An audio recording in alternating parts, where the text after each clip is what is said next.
बच्चों के प्रति मैं कृतज्ञ हूँ। आप सबको हृदय से शुभकामना।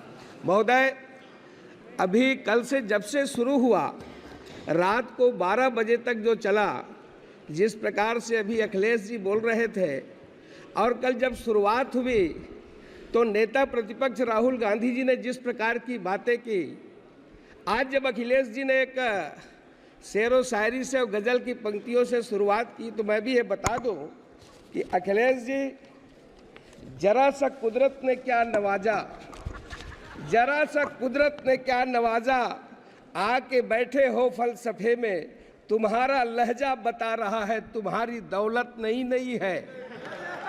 और जितने भी यहाँ बहुत लोग बैठे हैं, ये सब उसी प्रकार की बात कर रहे हैं। आदरणीय अध्यक्ष महोदय, मैं बताना चाहूंगा, माननीय नेता प्रतिपक्ष कल राहुल गांधी जी बार बार भगवान शंकर का फोटो दिखा रहे थे। वो भगवान भोलेनाथ है, भगवान शंकर है, ये आपकी फितरत में है। आपने छत्तीसगढ़ में, मैं नाम नहीं लूंगा, आपके पूर्व मुख्यमंत्री का जो निपटा दिए छत्तीसगढ़ को, और वो आकर के लोकसभा में भी निपट गए। वो महादेव जी के नाम से सट्टा चला रहे थे, जिसे छत्तीसगढ़ की जनता ने निपटा दिया। आपको ध्यान होगा, 6000 करोड़ से ऊपर का सट्टा, जिसका संचालन आपके पूर्व मुख्यमंत्री ने किया। भगवान शंकर को ऐसे आसानी से ना ले और बात बात में चित्र दिखाने की कोशिश ना करें।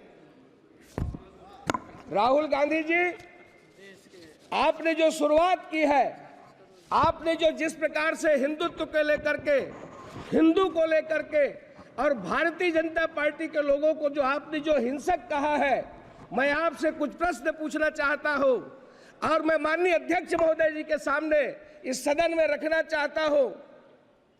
क्या हिंदू हिंसक हो रहा है? भाजपा हिंसा की बात करती है। इस हिंदुस्तान के अंदर हिंसा कौन फैला रहा है? कितना हिंसक हिंदू समाज हुआ है, कितना हिंसक ये तथाकथित शांतिप्रिय समाज है, ये पूरा भारत जानता है। क्या कर्नाटक में प्रवीण नेतारू की हत्या हिंदू समाज की भीड़ ने की थी? क्या राजस्थान के अंदर वो कन्हैयालाल टेलर की हत्या गला रेत करके क्या हिंदू समाज ने की थी? क्या हिंदू समाज है जो अलग अलग जगह पर हंगामा खड़ा कर रहा है? जिस तरीके से घटनाएं पूरे हिंदुस्तान के अंदर हो रही है। राहुल गांधी जी, आपने जो सवाल किया है, जम्मू कश्मीर में बम विस्फोट करने वाला किस समाज का है? जम्मू कश्मीर में हमला करने वाले वो किस समाज से आते हैं? समाज के अंदर चिल्ला चिल्ला करके ये फिलिस्तीन की जिंदाबाद के नारा लगाने वाले ये किस समाज के हैं?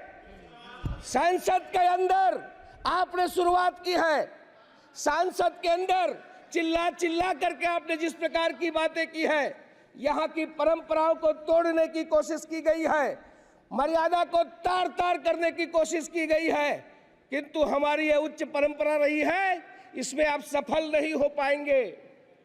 राहुल गांधी जी, ये संसदीय पाठ क्या पढ़ाए?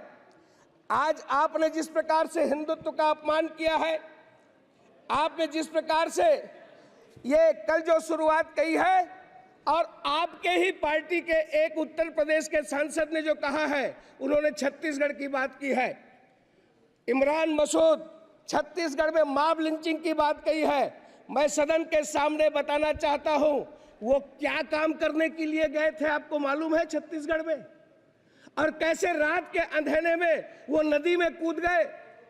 आप ये फालतू बात ना करें। छत्तीसगढ़ के साजा के अंदर जिस प्रकार की मॉब लिंचिंग पूर्व मुख्यमंत्री के समय हुई है, आप उसकी बात को बताएं। मैं आज सदन को बताना चाहता हूं कि जब हिंदुत्व की बात होती है, तब अटल जी की वो पंक्तियां याद आती है, हिंदू तन मन हिंदू जीवन, रग रग हिंदू मेरा परिचय, मैं आदि पुरुष निर्भयता का वरदान लिए आया, भू पर पै पी कर सब मरते आए, मैं अमर हुआ तो विष पीकर। मुझको मानव में भेद नहीं, मेरा अंतर स्थल है विशाल, जग के ठुकराए लोगों को लो मेरे घर का खुला द्वार, अपना सब कुछ हूँ लुटा चुका, फिर भी अक्षय है धनागार, मेरा हीरा पाकर ज्योतित, परकियों का वह राज मुकुट, यदि इन चरणों पर झुक जाए कल वह किरीट तो क्या विस्मय, हिंदू तन मन हिंदू जीवन, रग रग हिंदू मेरा परिचय, यानी ये हिंदू हिंदुस्तान का परिचय है। होकर स्वतंत्र कब चाहा है, होकर स्वतंत्र कब चाहा है, मैंने कर लूं जग को गुलाम, मैंने तो सदा सिखाया है करना निज के मन को गुलाम। गोपाल राम के नामों पर मैंने कब अत्याचार किया, कब दुनिया को हिंदू करने घर घर नरसंहार किया। भूभाग नहीं सत सत मानव की हृदय जीतने का निश्चय, हिंदू तन मन हिंदू जीवन, रग रग हिंदू मेरा परिचय। ये हिंदुत्व है। और आपने हिंदू को, हिंदू समाज को, हिंदुस्तान को आपने बदनाम करने की कोशिश किया है। आदरणीय अध्यक्ष महोदय, पिछले 10 साल में माननीय नरेंद्र मोदी जी, माननीय प्रधानमंत्री जी ने वो काम किए हैं।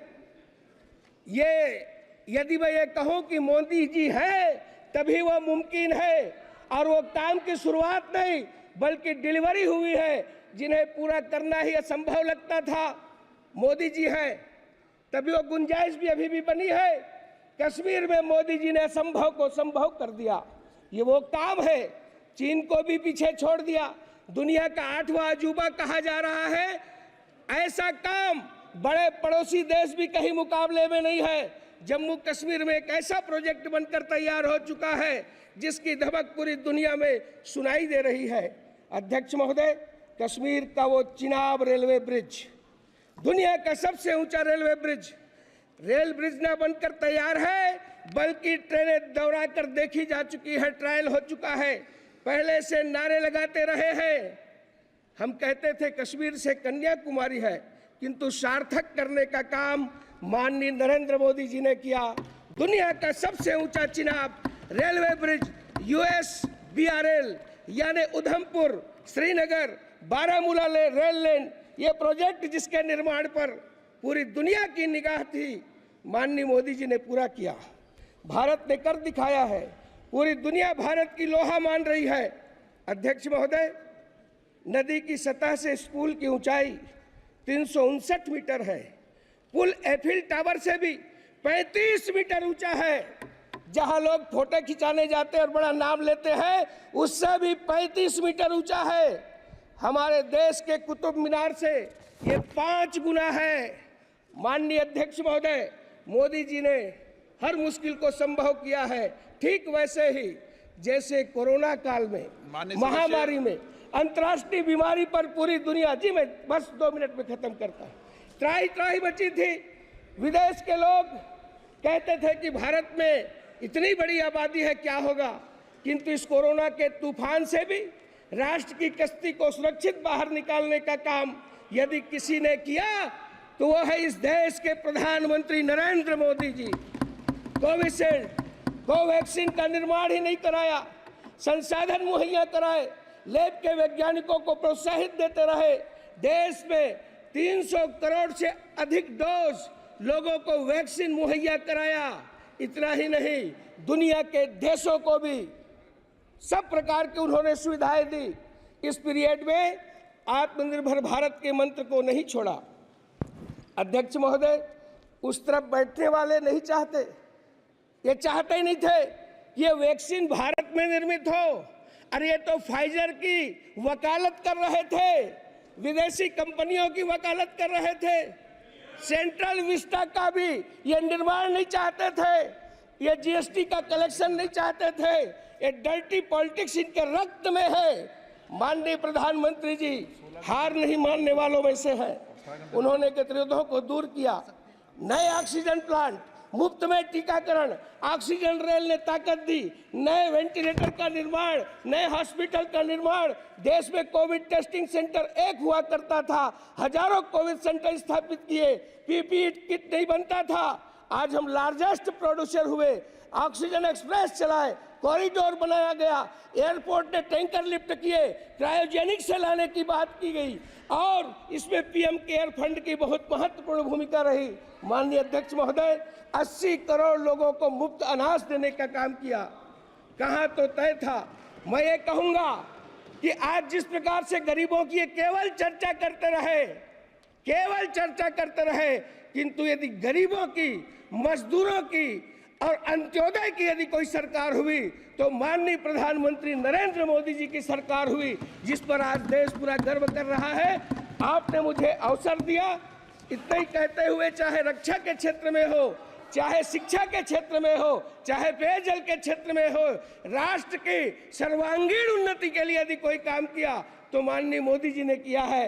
मैं राष्ट्रपति जी के उस भाषण पर धन्यवाद रखते हुए अपनी बात समाप्त करता हूं। आपने मुझे अवसर दिया, आपका मैं बहुत बहुत आभारी हूं। श्री कल्याण बनर्जी जी।